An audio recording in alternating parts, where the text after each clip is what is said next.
यानी इस्राएली लोग परमेश्वर की लगातार निरंतर उपस्थिति में चलते थे और परमेश्वर उन्हें दिन के समय तो बादल में होकर और रात के समय आग के खंभे में होकर उनके संग चलता था। तो अगर हम देखें परमेश्वर के वचन में कि दिन के समय तो वो बादल में और रात के समय आग के खंभे में होकर चलता था, तो लगभग 6.5 लाख इस्राएली लोग थे जो लगातार प्रभु को अपने संग देख रहे थे, महसूस कर रहे थे कि परमेश्वर हमारे संग बना हुआ है, हमें छोड़कर नहीं गया, हमारे साथ चल रहा। तो दिन के समय बादल और रात के समय अग्नि का खंभा इस बात को संकेत करता है, इस बात का प्रतीक है कि इस्राएली लोग परमेश्वर की उपस्थिति में चल रहे थे। हालेलुया। हम वचन में देखते हैं कि जब वो प्रभु की उपस्थिति में चल रहे थे तब क्योंकि वो एक बंजारों के समान थे, प्रभु ने उन्हें बोला था कि मिस्र देश से निकलकर मैं तुम्हें प्रतिज्ञा किए हुए देश में लेकर जाऊंगा, कनान में लेकर जाऊंगा। और जब प्रभु उन्हें कनान में लिए जा रहा था तो वचन में लिखा है कि प्रभु उन्हें रोज मन्ना दिया करता था। क्या दिया करता था? मन्ना। मन्ना यानी एक बर्फ के समान, जैसे हम ये बर्फ देखते हैं जो बर्फ पड़ती है शिमला में, मनाली में, जो हिली एरिया पे बर्फ पड़ती है सफ़ेद रंग की, मन्ना बिल्कुल वैसा ही हुआ करता था और खाने में बहुत मीठा होता था और हर तरह के विटामिन, मिनरल, हर तरह की पौष्टिक चीज़ें उसमें हुआ करती थी।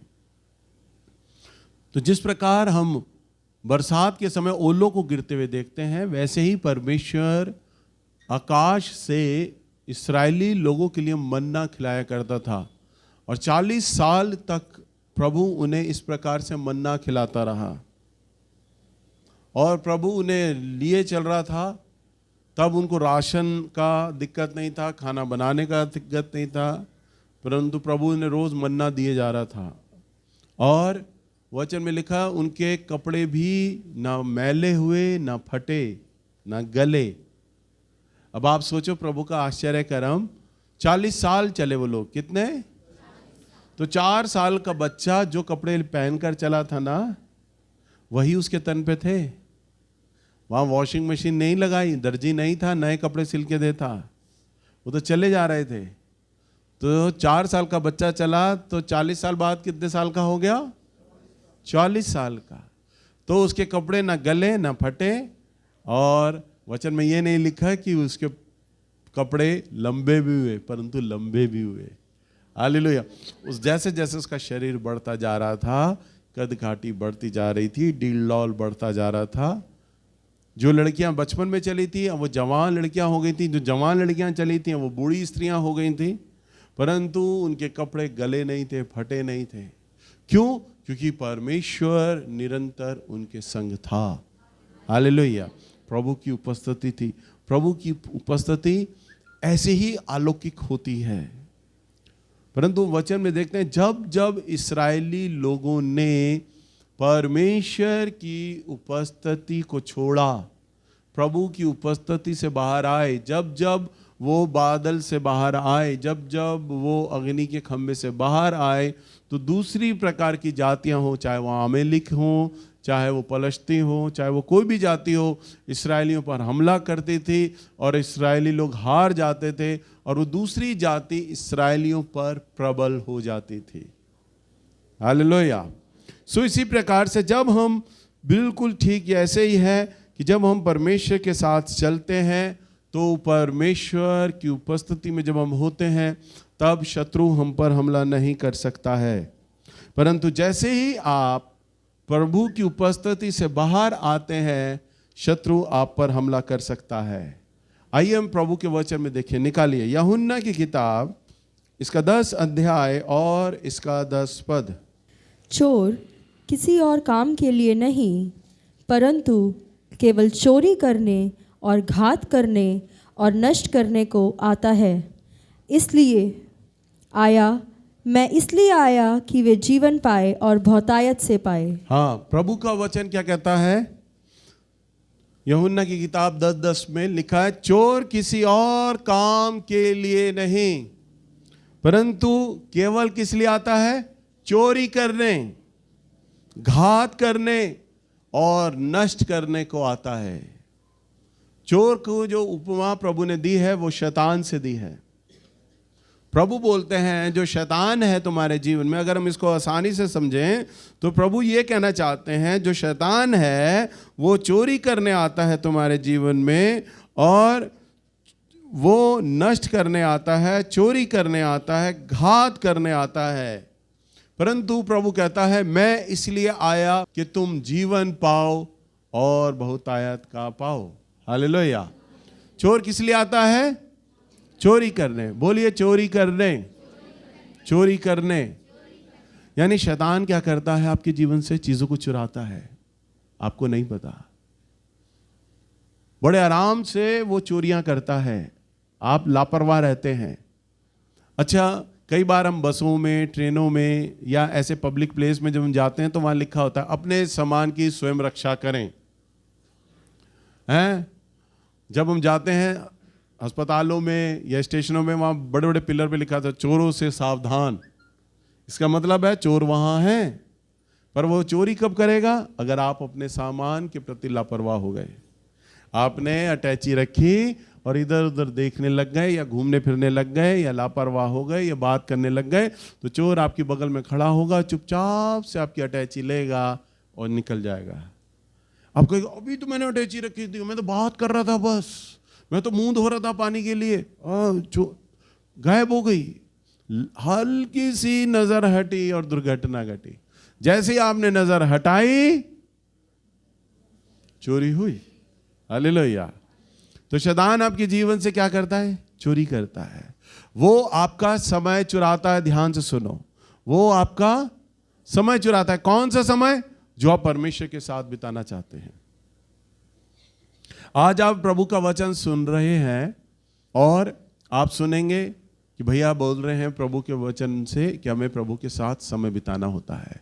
परंतु जब आप घर जाएंगे, आज आपने वाचा बांधी, संकल्प किया, प्रार्थना किया, पश्चाताप किया, प्रभु अब मैं है ना सच में अब मैं चोरी नहीं होने दूंगा, अब मैं प्रार्थना में समय दूंगा, अब मैं आपके साथ समय बिताऊंगा। आपने प्रभु जी मैं कल उपवास करूंगा, मैं लगातार उपवास करूंगा, आपने मन बनाया। परंतु शैतान आपके जीवन में वो चालें बुनने लग जाएगा कि आपका वो समय चुराए जिस समय को आप प्रभु के साथ बिताना चाहते हैं। वो समय चुराए जिस समय में आप प्रभु के साथ उपवास करना चाहते हैं। वो युक्तियां बनाने लग जाएगा, प्लानिंग करने लग जाएगा कि कल आपको कैसे बिजी करे। बातें नहीं, वो रिश्तेदारों के मनों से बात करेगा कि रिश्तेदार आपके कल घर में आ धमके। आप ऐसे आदमी को समय दें जो आदमी आपको बहुत ही प्रिय है, आप उसके साथ बैठ जाएं। ज्यादातर जब भी आप चर्च आने लगेंगे, आपका जीवन साथी, परिवार के लोग आपके सामने कोई ना कोई रुकावट डालेंगे, बाधा बनेंगे। पति बोलेगा अरे इतने दिन हो गए हैं, वॉशिंग मशीन नहीं लगा ले, इस संडे मत जा तू। आप कहोगे नहीं मैं कल लगा लूंगी, नहीं मेरी वो फलानी पैंट गंदी हो गई है, मैंने नौकरी पे जाना है, मेरे पास शर्टें नहीं है, पैंट नहीं है, तू धो नहीं रही है। आपको काम में बिजी करेगा शैतान। रिश्तेदार आपके घर में आ धमकेंगे, परिवार के लोग आपके घर में आ धमकेंगे।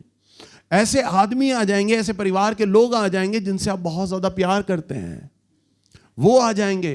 क्यों? क्योंकि शैतान चाहता है कि आपके पास से वो उस समय को चुरा ले जो समय आप प्रभु के संग बिताना चाहते हैं। प्रभु के दास बेनी हिन का नाम कितने लोगों ने सुना है? बहुत लोगों ने सुना है। प्रभु के एक बहुत ही अत्यंत सामर्थी दास हैं। उनकी सभाओं में 25-25 लाख, 30-30 लाख लोग सुनने के लिए आते हैं। बॉम्बे में भी 2 बार आ चुके हैं, बेंगलोर में आए, कई लाख लोग उनकी सभाओं में आते हैं। व्हील चेयर पे जो पेशेंट होते हैं वो तुरंत खड़े हो जाते हैं, अंधे देखने लग जाते हैं, बहरे उनकी सभाओं में सुनने लग जाते हैं। एक साथ कई बहरों को वो बुला लेते हैं स्टेज पर और प्रार्थना करते हैं, सारे के सारे बहरे लोग उसी वक्त चंगे हो जाते हैं। अंधों को बुला लेते हैं और सारे अंधे देखने लग जाते हैं। इतना सामर्थी दास, मैंने उनकी पुस्तक में पढ़ा, उन्होंने अपनी गवाही में उस बात को लिखा। बहुत सुंदर गवाही है, सुनो ध्यान से। उन्होंने लिखा, बहुत प्रारंभिक दिनों की बात है जब वो बहुत सारा समय अपने प्रभु के साथ बिताया करते थे, बंद कमरे में प्रार्थना किया करते थे, घंटों प्रार्थना करते थे। तब उनकी जानकारी एक पादरी से हुई। उस पादरी ने कहा, बेनी तुम कल हमारे चर्च में आओ और प्रचार करो।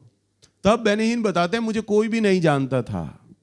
तब मुझे जीवन में पहली बार प्रचार करने का मौका मिला कि मैं किसी चर्च में जाऊं और प्रचार करूं। और जब मुझे प्रचार करने के लिए बुलाया गया तो पादरी ने जब मेरा नाम अनाउंस किया गया तो मेरे हाथ में माइक दिया गया, और जैसे ही बेनीहीन कहते, जैसे ही मैंने माइक लिया और पुलपिट पर आया और मैंने कहा, प्रभु आपके नाम में स्वर्ग खुल जाए। वो कहते अपनी पुस्तक में कि मेरे हाथ में माइक है, मैंने सिर्फ यही बोला, प्रभु आपके नाम में स्वर्ग खुल जाए, सारे लोग गिर गए जमीन पे, जितने लोग खड़े हुए थे चर्च में। और बेनीहीन के साथ ये पहली बार घटना घटी। बेनीहीन डर गई, क्या हो गया, गिर क्यों गए सारे लोग, ये मैंने क्या कर दिया, मैंने कुछ गलत बोल दिया क्या, सारे लोग बिच गए। तो उन्होंने कहा कि मैंने मंच पे सारे पादरियों को देखा, जो पादरी लोग बैठे हुए थे, मैंने उनकी तरफ देखा कि मैं उनसे पूछूं ये क्या हो गया है। और जैसे ही मैंने पादरियों की तरफ हुआ उनसे पूछने के लिए इनके साथ क्या हुआ, तो पादरी जितने भी लोग हैं वो सारे कुर्सियों में धड़म से नीचे गिर गए, सारे लोग पादरी गिर गए। बेनीहीन घबरा गए कि मुझे वचन प्रचार नहीं करना चाहिए, ये क्या हो रहा है। बेनीहीन ने उस पादरी को माइक देने लगा जिस पादरी का वो चर्च था। उन्होंने कहा मैंने प्रचार नहीं करना, वो ये सोचने लगे। और जब माइक देने के लिए पास आए तो उस पादरी के पास है, वो पादरी भी जमीन पे गिर गया, सारे गिर गए। बेनीहीन खड़े रहे। बेनीहीन चकरा गई, ये क्या हो गया। तब सभा खत्म हुई। कुछ देर बाद लोगों को होश आया। तब पादरी ने बताया उन्हें कि बेनी तुम तो प्रभु के बहुत सामर्थी दास हो।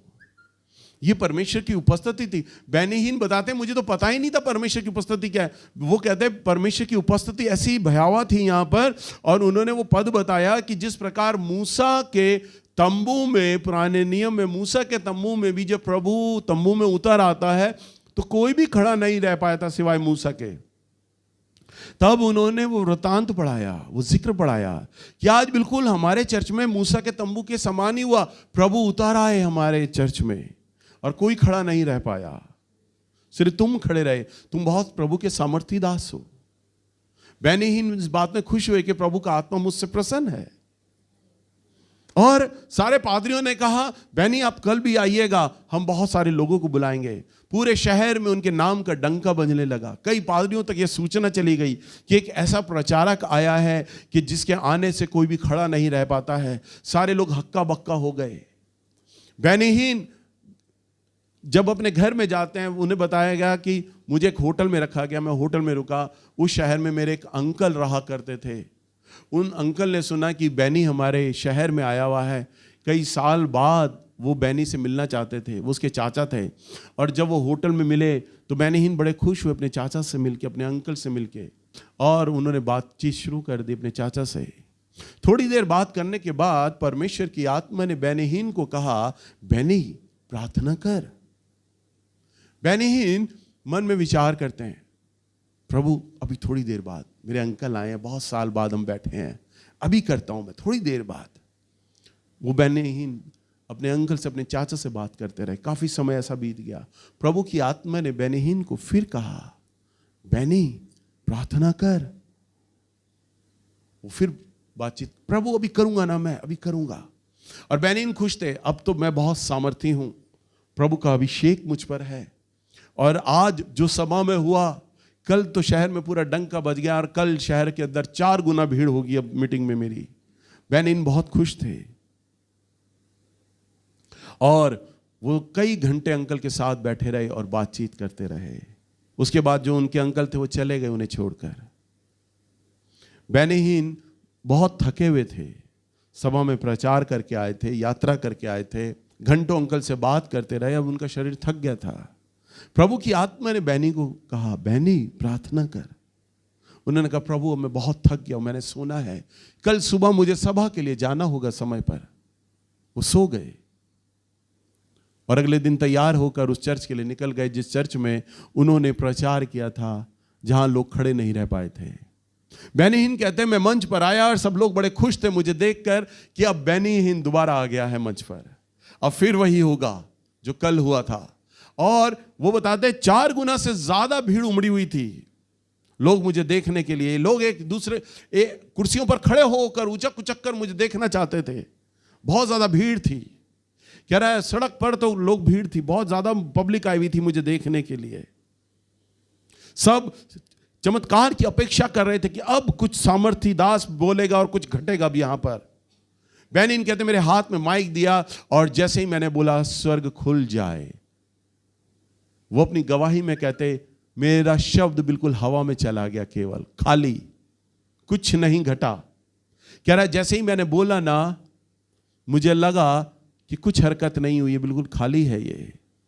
कह रहे मैंने शब्द वचन प्रचार करना आरंभ किया, मैं वचन प्रचार करता रहा, वचन प्रचार करता रहा। कह रहा मैं महसूस कर रहा था वचन के प्रचार करने में कि कोई प्रभु का अभिषेक नहीं है, उपस्थिति नहीं है। कह रहे मैंने वचन प्रचार किया, उसके बाद मैंने बीमार लोगों के लिए विशेष प्रार्थना किया। कह रहे बीमार लोग ठीक हुए, बहुत सारी चंगाइयाँ हुई, लोग बड़े खुश हुए कि बेनी ने कल लोगों को गिरा दिया था और आज बीमार लोगों को चंगा किया है, बड़ी अद्भुत बात है। कह रहे लोगों में उत्साह की कोई कमी नहीं थी। कह रहे परंतु मैं अपने भीतर अकेला मैं जानता था कि मैं प्रभु की उस उपस्थिति को महसूस नहीं कर पा रहा। आज मुझे सेवा में ताकत लगानी पड़ रही है, संघर्ष करना पड़ रहा है। ये तो मैं जानता हूं कि प्रभु की आज उपस्थिति वैसी नहीं है जैसे कल मेरे साथ थी, आज क्यों नहीं है। वो कहते चर्च से निकलकर जब मैं होटल के कमरे में गया तो मैं बहुत मन में टूटा हुआ था। कह रहे मैंने कपड़े भी नहीं उतारे, जूते भी नहीं उतारे, मैं पलंग पर धराम से बैठ गया और मैं बच्चों की तरह फफक कर रो पड़ा और रोता रहा और प्रभु को कहा प्रभु कहाँ क्या कमी आ गई मुझ में। कल आप मेरे साथ वैसे ही थे, आप वही परमेश्वर हैं, मैं वही बेनीहीन हूं। और प्रभु कल आपने बहुत सामर्थ्य रीति से आपने मेरा उपयोग किया था मेरे परमेश्वर, कोई भी खड़ा नहीं रह पाया था और मैं आपकी अभिषेक को, आपकी उपस्थिति को बहुत सामर्थ्य महसूस कर रहा था, पर आज वो सामर्थ्य नहीं थी मुझ पर, आपका वो अभिषेक मुझ पर नहीं था। आज ऐसा क्यों हो गया। प्रभु ने कहा मेरे पुत्र ध्यान कर, कल मैं सारा दिन तुझसे कहता रहा मेरे संग बैठ मेरे बेटे, तूने कहा प्रभु मैं बाद में बैठूंगा, मेरे अंकल आए हुए हैं, मैं तुझसे कुछ कहना चाहता था। उन्होंने कहा प्रभु आप क्या कहना चाहते थे। उन्होंने कहा जो तू आज तूने जो सेवा में किया, मैं नहीं चाहता था कि तू वो वहां करे, मैं तुझे आज के लिए बताना चाहता था कि तुझे क्या करना है, मैं तुझे आज का वचन बताना चाहता था कि तुझे वहां क्या बोलना होगा, मैं तुझे बताना चाहता था कि तुझे वहां क्या करना होगा। और मेरे पुत्र 4 गुना भीड़ आई थी, मैंने भेजा था 4 गुना भीड़ को, और मैं तुझे 4 गुना इस्तेमाल करता पहले दिन की अपेक्षा, परंतु तेरे पास समय नहीं था मेरी सुनने का, तूने मेरी नहीं सुनी। प्रभु अलग अलग समय पर अलग अलग अवसर पर कार्य करते हैं। रोज एक जैसा काम प्रभु यीशु नहीं करते। हम भी वचन में देखते हैं प्रभु यीशु मसीह देर रात तक प्रार्थना किया करते थे और परमेश्वर के साथ बैठा करते थे। तब परमेश्वर उनको बताया करता था कि कल तूने जाना है यरीहो के मार्ग में और वहां पर देख एक अंधा आदमी होगा जिसका नाम तमई है, वो जन्म का अंधा होगा, तूने वहां जाना है और वो तुझे चिल्ला चिल्ला कर बोलेगा हे दाऊद की संतान, हे दाऊद की संतान, तू उसे अपने पास बुलाना और उसको खोलना कि मैं चाहता हूं तू देखने लग, तो वो देखने भी लगेगा। प्रार्थना में प्रभु बताया करते थे अब लाजर जिसे तू बहुत प्यार करता वो बीमार है और तू छोड़कर दूसरे गांव चला जा और वो 3 दिन बाद मर जाएगा, और जब मर जाएगा तब तू उसकी कब्र पर जाना, वो सड़ा हुआ होगा, तब तू कहना कि मैं चंगा करूंगा, तो वो मैं चंगा भी कर दूंगा। प्रभु जानते थे, सारी योजना प्रभु को मालूम थी कि प्रभु अब कब्र पे क्या करेंगे। तभी तो प्रभु ने दरवाजे पर कब्र के आके यूं बोला, हे प्रभु मैं जानता हूं तू सदा मेरी सुन लेता है। हालेलुया। क्योंकि वो जानता था योजना को। रात को प्रभु और मेरी बात हो गई है कि प्रभु जिंदा करेंगे। और प्रभु कहते हैं परंतु मैं इसलिए ये कहता हूं क्या, ताकि लोग विश्वास करें कि हे लाजर बाहर आ जा।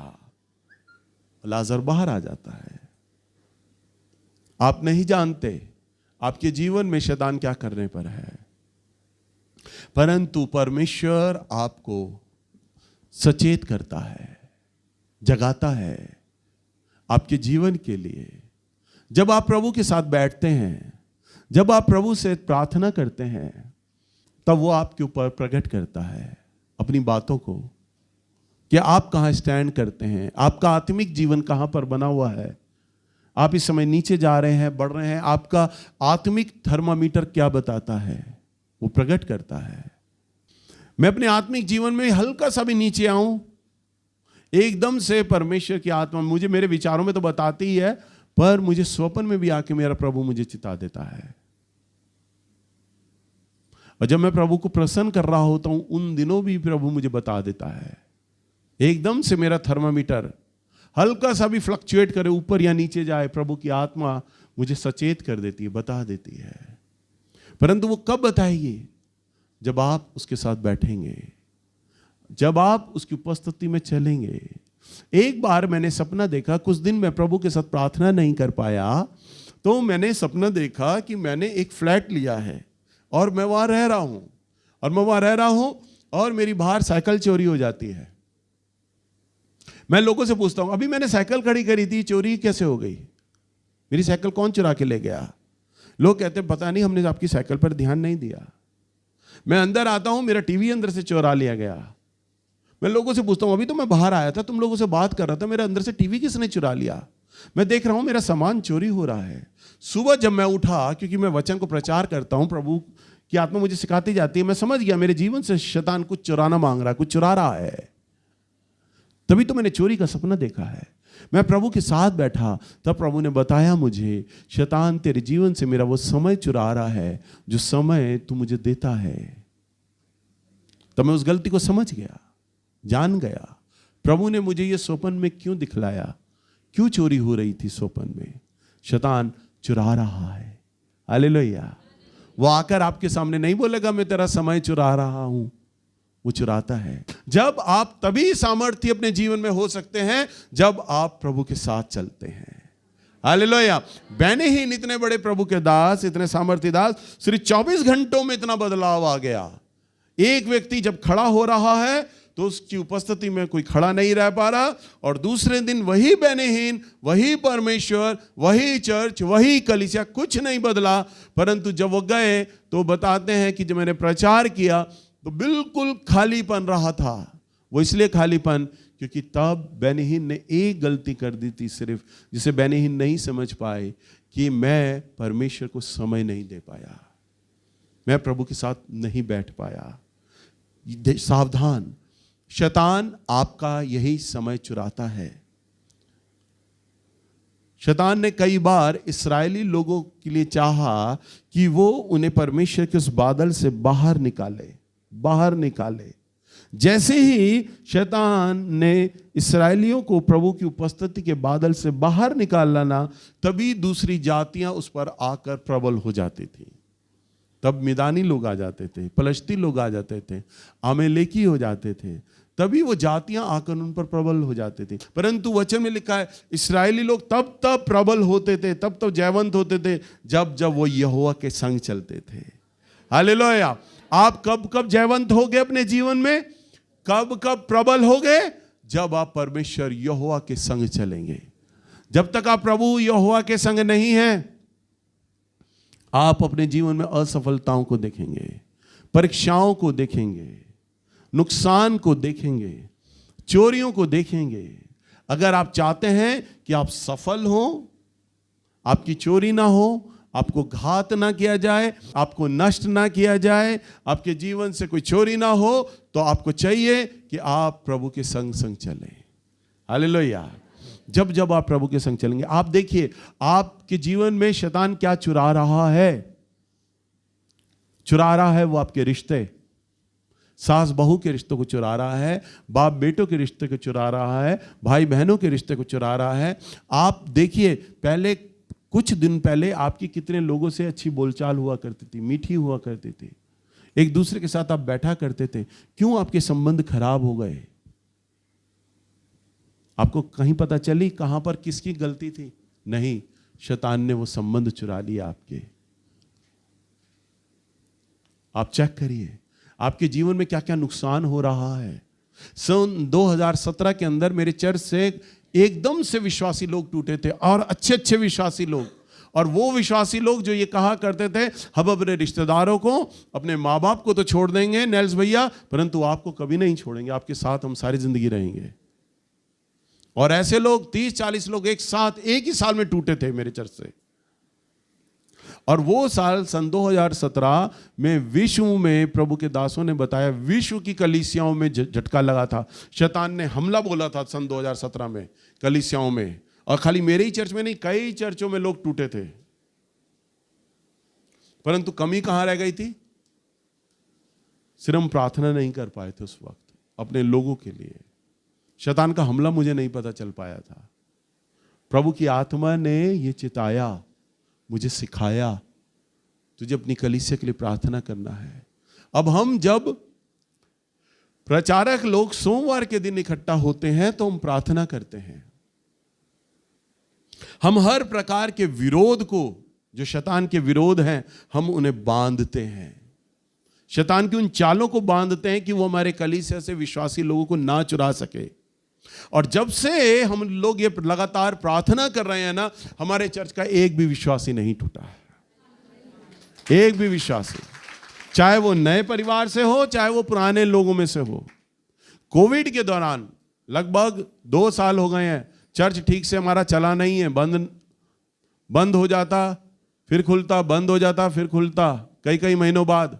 ऐसी अवस्था में भी मुझे चिंता थी कि बहुत लोग टूट जाएंगे, कलीसिया कम हो जाएगी मेरी। परंतु एक बार प्रभु ने मुझे बताया, वो कलीसिया तेरी नहीं, मेरी है।